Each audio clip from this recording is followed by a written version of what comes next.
And welcome back to Edunine career guidance and Josh innovations. Doctor NTR health science university నుంచి MBBS BDS సంబంధించిన counselling registration process అనేది already start అయిపోయిందండి. So దానికి సంబంధించిన పూర్తి details అయితే ఈ వీడియోలో చూద్దాం. సో ఈ వీడియోని చూస్తూ ఇంకా మా ఛానల్ సబ్స్క్రైబ్ చేసుకోకపోతే సబ్స్క్రైబ్ చేసుకోండి. అలానే పక్కన ఉన్న బెల్ ఐకాన్ కనుక మీరు ప్రెస్ చేసినట్టయితే మాకు సంబంధించిన ప్రతి ఒక్క అప్డేట్ మీ వరకు అయితే వస్తుంది. ఓకేనా? So AP MBBS BDS counselling సంబంధించిన రిజిస్ట్రేషన్ ప్రాసెస్ అనేది ఆల్రెడీ మనకి స్టార్ట్ అయిపోయిందండి. సో ఆ రిజిస్ట్రేషన్ ప్రాసెస్లో మనం ఎలా అప్లై చేసుకోవాలి, ఎలా రిజిస్ట్రేషన్స్ అనేది కంప్లీట్ చేయాలి అనేది ఒకసారి చూద్దాం. సో ఎవరైతే ఏపీ లోకల్లో ఉంటారో సో వాళ్ళు మనకి రిజర్వ్డ్ కేటగిరీ కిందకి వస్తారు. అంటే 80% రిజర్వేషన్ అనేది ఉంటుంది అనమాట.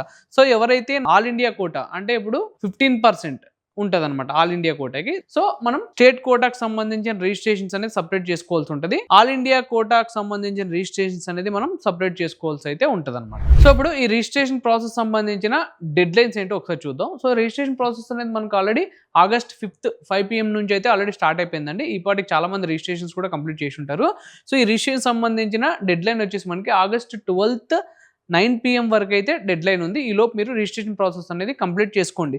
సో లేదు మనకి కొన్ని సిచ్యువేషన్స్ వల్ల మనం అవుట్ ఆఫ్ స్టేషన్లో ఉన్నాం, మన రిజిస్ట్రేషన్ చేసుకోవడానికి కుదరలేదు అన్న వాళ్ళకి కూడా మనకి ఛాన్స్ అయితే ఉందండి. సో లేట్ ఫీతో మనం రిజిస్ట్రేషన్స్ అనేది కంప్లీట్ చేయొచ్చు. ఎప్పటి వరకు కంప్లీట్ చేయొచ్చు అంటే ఆగస్ట్ 13th 7 AM నుంచి ఆగస్ట్ 14th 1 PM లోపల మనం లేట్ పెనాల్టీతో రిజిస్ట్రేషన్స్ అనేది కంప్లీట్ చేయొచ్చు అనమాట.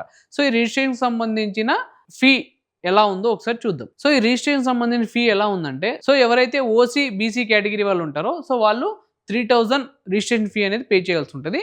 సో అలానే ఎస్సీ ఎస్టీ కేటగిరీ వాళ్ళు ఉంటారో వాళ్ళు 2400 ఫీ అయితే పే చేయాల్సి ఉంటుంది అనమాట. సో ఇప్పుడు విత్ లేట్ పెనాల్టీతో ఎవరైతే రిజిస్ట్రేషన్ చేసుకోవాలనుకుంటున్నారో సో వాళ్ళకి సంబంధించింది 20,000 పెనాల్టీ అయితే పడుతుందండి. అంటే మనము ఇప్పుడు ఓసీ బీసీ క్యాండిడేట్స్ ఎవరైతే ఉన్నారో సో ఈ 20,000తో పాటు 3,000 అంటే 23,000 మనం పే చేయాల్సి ఉంటుంది ఎవరైతే లేట్ పెనాల్టీతో రిజిస్ట్రేషన్ చేసుకోవాలనుకున్న వాళ్ళు. సో ఓసీ ఎస్టీ క్యాండిడేట్స్ అయితే 20,000 ప్లస్ 2,400 అంటే 22,400 లేట్ పెనాల్టీతో రిజిస్ట్రేషన్స్ అనేది చేసుకోవాల్సి ఉంటుంది. సో ఇప్పుడు వెబ్ ఆప్షన్స్ పెట్టుకునే రూల్ అయితే చేంజ్ చేశారండి. ఆ రూల్ గురించి చూద్దాం. సో ఇంతకు ముందు మనకి వెబ్ ఆప్షన్స్ అనేది పాత విధానం ఎలా ఉండిందంటే అన్ని ఆప్షన్స్ ఒకేసారి పెట్టుకునే తట్టు అయితే ఉండిందనమాట. ఇప్పుడు న్యూ రూల్ ఏంటంటే వెబ్ ఆప్షన్స్ అనేది మనం రౌండ్ 1లో పెట్టుకోవచ్చు, రౌండ్ 2లో వేరే వెబ్ ఆప్షన్స్ పెట్టుకోవచ్చు, రౌండ్ 3లో మనం వేరే వెబ్ ఆప్షన్స్ అనేది పెట్టుకోవచ్చు అనమాట. అంటే రౌండ్కి మనం వెబ్ ఆప్షన్స్ అనేది చేంజ్ చేసుకోవచ్చు అనమాట. అది ఇప్పుడు కొత్త రూల్. సో ఓకేనా? సో ఈ రూల్ని మీరు బాగా యూటిలైజ్ చేసుకోవచ్చు. ఎందుకంటే మనం రౌండ్ 1లో వచ్చిన కాలేజ్ రౌండ్ 2లో మళ్ళీ వేరే కాలేజ్ పెట్టుకోవచ్చు అనమాట. లోకల్ వర్సెస్ నాన్ లోకల్ గురించి అయితే చూద్దాం. సో ఎవరైతే లోకల్ అంటే ఏపీలో 9th నుంచి 12th వరకు స్టడీ అనేది కంప్లీట్ చేసి ఉంటారో సో వాళ్ళు లోకల్ కిందికి వస్తారు. ఎవరైతే 9th నుంచి 12th వరకు వాళ్ళ స్టడీ అనేది అదర్ అంటే ఇప్పుడు ఏపీలో కాకుండా తెలంగాణ, మహారాష్ట్ర ఇట్లా వేరే స్టేట్లో చేసి ఉంటే వాళ్ళు నాన్ లోకల్ కిందికి అయితే వస్తారు అనమాట. సో రిజర్వేషన్స్ ఎలా ఉంటాయి ఈ లోకల్ నాన్ లోకల్ కంటే? సో లోకల్కి అయితే మనకి 85% రిజర్వేషన్ అనేది ఉంటుందండి. సో నాన్ లోకల్ వాళ్ళకైతే 15% రిజర్వేషన్ ఉంటుంది. అంటే వాళ్ళు ఆల్ ఇండియా కోటా కింద అప్లై చేసుకోవాల్సి వస్తుంది, వీళ్ళు కన్వీనర్ కోటా కింద అప్లై చేసుకోవాల్సి ఉంటుంది అనమాట. అంటే స్టేట్ కోటా కింద వీళ్ళు అప్లై చేసుకోవాలి ఎవరైతే లోకల్ ఉంటారో సో వాళ్ళు. సో నాన్ లోకల్ ఎవరైతే వస్తారో వాళ్ళు ఆల్ ఇండియా కోటా కిందకైతే అప్లై చేసుకోవాల్సి ఉంటుంది అనమాట. ఇదండి. సో ఇప్పుడు ఈ రిజిస్ట్రేషన్ సంబంధించిన రిక్వైర్డ్ డాక్యుమెంట్స్ ఆల్రెడీ ఇంతకు ముందు వీడియోస్లో కూడా మనం డిస్కస్ చేసామండి. ఇప్పుడు మళ్ళీ ఒకసారి రిమైన్ అయితే చేస్తున్నాను.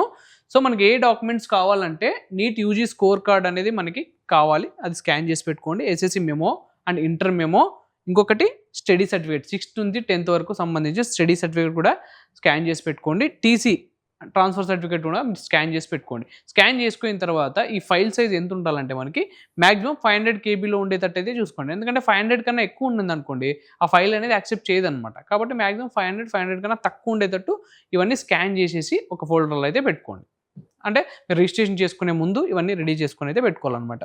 సో ఇంకా ఉన్నాయండి క్యాస్ట్ సర్టిఫికేట్ అండి. క్యాస్ట్ సర్టిఫికేట్ కూడా మనకి రెడీ చేసి పెట్టుకోండి. ఇన్కమ్ సర్టిఫికేట్ కూడా రెడీ చేసి పెట్టుకోండి. అలానే ఆధార్ కార్డు కూడా మనం రెడీ చేసుకొని పెట్టుకోవాలి. పీడబ్ల్యూడి సర్టిఫికేట్ కూడా మనం రెడీ చేసుకొని అయితే పెట్టుకోవాలన్నమాట. సో ఇవన్నీ మనకి 500 KBలో ఉన్నా సరిపోతుంది అనమాట. సో ఈ డాక్యుమెంట్స్ అన్ని ఒకసారి రీచెక్ అయితే చేసుకోండి 500 KBలో ఉన్నాయా లేదా అని. ఓకేనా? సో వీటితో పాటు మనకి ఒక పాస్పోర్ట్ సైజ్ ఫోటో ఉంటుందండి, అది స్కాన్ చేసేసి మీరు కోండి. ఫైల్ సైజ్ వచ్చేసి మనకి 100 KBలో మాత్రమే ఉండాలి. అలానే ఒక సిగ్నేచర్ కూడా తీసుకోండి. ఆ సిగ్నేచర్ మీరు చేసి స్కాన్ చేసుకోండి. స్కాన్ చేసేటప్పుడు మీరు ఫైల్ సైజు 100 KBలో ఉండేటట్టు కూడా చూసుకోండి. ఈ రెండు మనకి 100 KBలో మాత్రమే ఉండాలి. సో దీని తర్వాత చాలా మంది ఇప్పుడు మనకి ఎన్సీసీ స్పోర్ట్స్ కోటా వాళ్ళు ఉంటారనమాట. సో వాళ్ళకి సంబంధించిన అది ఫైల్ సైజ్ చాలా పెద్దగా ఉంటుంది కాబట్టి వీళ్ళు ఏం చేశారంటే మనకి 1500 KB అయితే ఉన్నారండి. ఎవరైతే ఎన్సీసీ సర్టిఫికేట్ అప్లోడ్ చేద్దాం అనుకుంటున్నారో వాళ్ళకి సంబంధించి ఫైల్ సైజ్ వచ్చేసి 1500 KB అయితే ఉంటుంది. కేబీలో మీరు అప్లోడ్ చేయండి. సో అలానే మనం గేమ్ స్పోర్ట్స్ కోటా కింద ఎవరైతే ఉంటారో సో వాళ్ళకి సంబంధించిన సర్టిఫికేట్ అనేది మనం 2000 KBలో అయితే అప్లోడ్ చేయాల్సి ఉంటదనమాట. సో ఎవరైతే ఇప్పుడు రిజిస్ట్రేషన్ చేసుకునే ముందు సో డాక్యుమెంట్స్ అప్లోడ్ చేయడానికి రెడీగా ఉన్నారు. సో వీళ్ళేందంటే చాలామంది ఇప్పుడు చాదస్తంతో ఏం చేస్తారంటే సో మంచి ముహూర్తం చూసుకోవాలి. ఈ టైంలోనే డాక్యుమెంట్లు అప్లోడ్ చేస్తే నాకు నేను అనుకున్న సీటు అనుకున్న కాలేజీలో వస్తుంది అని చాలామంది ఉంటారు.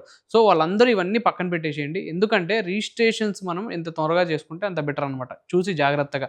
సో లేదు మనకు ముహూర్తాలు పెట్టుకొని ఈ టైంలోనే చేసుకుందామంటే కుదరదు. ఎందుకంటే ఆ టైంలో మీరు సర్వర్ ఇష్యూస్ రావచ్చు. ఇలాంటి చిన్న చిన్న ఇష్యూస్ ఉంటాయన్నమాట. సో మనం అప్పటి వరకు వెయిట్ చేసి అలాంటి ఇష్యూస్ ఫేస్ చేసి చాలా ఇబ్బంది పడాల్సి అయితే చాలామంది ఇబ్బంది పడ్డారు. సో అలా మీరు ఇబ్బంది పడకుండా ఉండాలని సో మనం ముందుగానైతే ఒకసారి చెప్తున్నాం. సో ఇంకోటేంటంటే మీరు ఏదైనా అప్లోడ్ చేసేటప్పుడు, పేమెంట్ చేసేటప్పుడు ఏదైనా డిఫికల్ట్ సిచ్యువేషన్స్ ఫేస్ చేసినట్టయితే సో మీరు టోల్ ఫ్రీ నంబర్స్ అయితే ఇచ్చారండి. ఆ టోల్ ఫ్రీ నంబర్స్‌కి మీరు కాల్ చేయొచ్చనమాట. ఎప్పుడు నుంచి కాల్ చేయొచ్చంటే టైమింగ్ కూడా ఇచ్చారండి. 10 AM నుంచి 6 PM వరకు మీరు కాల్ చేయాలనమాట. సో ఆ నంబర్స్ వచ్చేసి మీకు ఏమైనా జనరల్ క్వైరీస్ ఉంటే మీరు ఈ నంబర్స్‌కి అయితే కాల్ చేయండి. 8978780501 అయితే ఉంది. సో అలానే ఈ నంబర్ మీకు తగలలేదు అయితే ఇంక ఈ నంబర్కి కాల్ చేయండి. 7997710168 ఈ నంబర్కి కూడా మీరు కాల్ చేసి మీకు జనరల్ క్వైరీస్ ఏమైనా ఉన్నా చూసుకోవచ్చు అనమాట. అలాంటి టెక్నికల్ ఇష్యూస్ ఉంటాయి కదండి, సర్వర్ కానీ పేమెంట్ విషయం కానీ. సో దానికి సంబంధించి సపరేట్ టోల్ ఫ్రీ నంబర్స్ అయితే ఉన్నాయి. సో వీటికి మీరు కాల్ చేయొచ్చు అనమాట. 9007807007 ఈ నంబర్ కాల్ చేయండి. ఈ నంబర్ తగలకపోతే మీరు 8008250842 ఈ నంబర్కి అనేది మీరు కాల్ చేయండి. సో కాల్ చేసి మీకు ఏమైనా ఇష్యూస్ ఉంటే క్లియర్ చేసుకోండి. ఓకేనా? సో ఇదండి AP MBBS BDS NEET counselling సంబంధించిన పూర్తి డీటెయిల్స్ అయితే. సో ఈ వీడియో కనుక మీకు నచ్చినట్టయితే లైక్ చేయండి. మీ ఫ్రెండ్స్ అండ్ ఫ్యామిలీస్కి ఈ వీడియోని అయితే షేర్ చేయండి. తప్పకుండా మా ఛానల్ అయితే సబ్స్క్రైబ్ చేసుకోండి. Thank you.